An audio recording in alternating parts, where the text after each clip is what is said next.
मगरबी बंगाल के उत्तर दिनाजपुर ज़िले का नाम शायद ही आपने खबरों में बहुत कम सुना हो, लेकिन पिछले कुछ सालों से यहाँ पर ऐसे वाक़यात हुए जिससे पुलिस की नाकामी और हुक्मरानों की बेहिस्सी साफ दिखती है।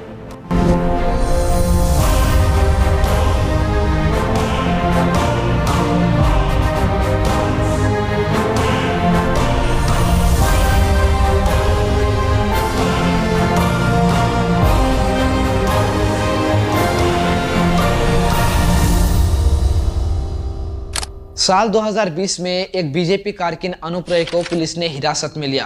पुलिस कस्टडी में ही अनुप्रय की मौत हो गई। पुलिस का कहना था कि इसे ब्रेन हेमरेज हुआ है, लेकिन सवाल ये है कि एक सेहतमंद नौजवान को अचानक से कैसे पुलिस कस्टडी में मर सकता है, कैसे उसको इस तरीके की बीमारी हो सकती है। क्या ये एक इत्तेफाक था या फिर कोई police तशद्दुद? What happened? What happened? Is he breathing? Call a doctor quickly.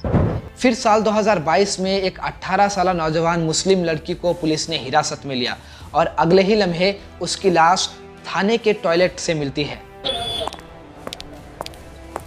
জলদি ডাক্তারকে ডাকো, মেয়েটা অজ্ঞান হয়ে গেছে। হ্যাঁ, এখনই ফোন করছি। पुलिस का कहना था कि इसने खुदकुशी कर ली है, लेकिन घरवाले सवाल कर रहे थे कि थाने में एक नौजवान लड़की अकेले कैसे खुदकुशी कर सकती है।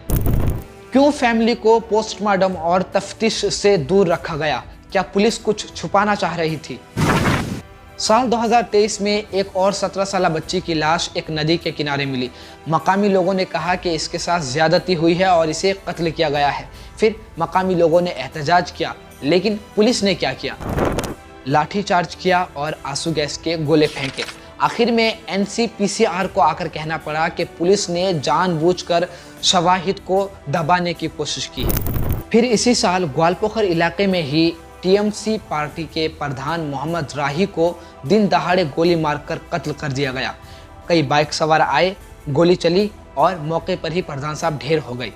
आप देख सकते हैं उत्तर दिनाजपुर जिले के पांजीपाड़ा में कैंडल मार्च निकाला गया है और ये कैंडल मार्च कुछ ही देर में पांजीपाड़ा आउटपोस्ट के पास पहुंचने वाली है। हम सीधी तस्वीरें आपको दिखा रहे हैं पांजीपाड़ा मार्केट से। आप दर्शकों को बताना चाहेंगे यहाँ के प्रधान के हत्या को लेकर जस्टिस फॉर मोहम्मद राही का नारा लेकर सोशल यूथ कमेटी पांजीपाड़ा के तरफ से कैंडल मार्च। लेकिन सवाल ये है कि जब एक रूलिंग पार्टी के प्रधान तक की जान सेफ नहीं, तो आम लोगों की जान की कीमत क्या होगी? फिर इसी साल ग्वालपोखर इलाके में ही एक मोहम्मद आरिफ नाम के नौजवान को गोली मारकर कत्ल कर दिया गया।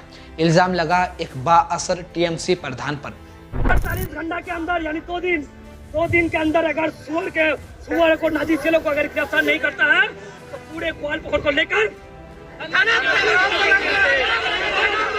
सोचे जरा, अवाम के नुमाइंदे ही जब ऐसे जुर्म में मलूस हों तो ऐसे में इंसाफ की उम्मीद किन से की जाए।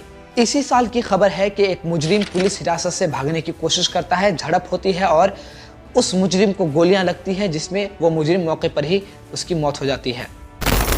सवाल ये है, क्या ये पुलिस की कोई लापरवाही है या कोई खेल खेला जा रहा है? दोस्तों, ये सारी कहानियां उत्तर दिनाजपुर ज़िले की हैं। एक ज़िला जहां पर कभी कोई पार्टी का वर्कर मारा जाता है, कभी बच्चियां निशाने पर आती हैं, कभी आम शहरी निशाने पर आते हैं, तो कभी पंचायत के प्रधान को ही निशाना बनाया जाता है। सोचें, ये वो केसेस हैं जो अब तक हमारी तहकीकात में आई हैं।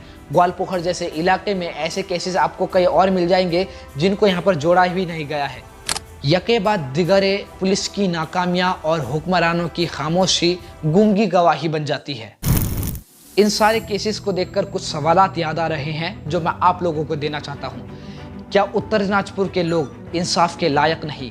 क्या पुलिस का काम सिर्फ रिपोर्ट्स दबाने हैं? क्या हुक्मरान की फ़र्ज सिर्फ कुर्सी बचानी है? और सबसे आखिरी और सबसे बड़ा सवाल, आखिर कब तक लाशें गिरने का ये निज़ाम यूं ही चलता रहेगा?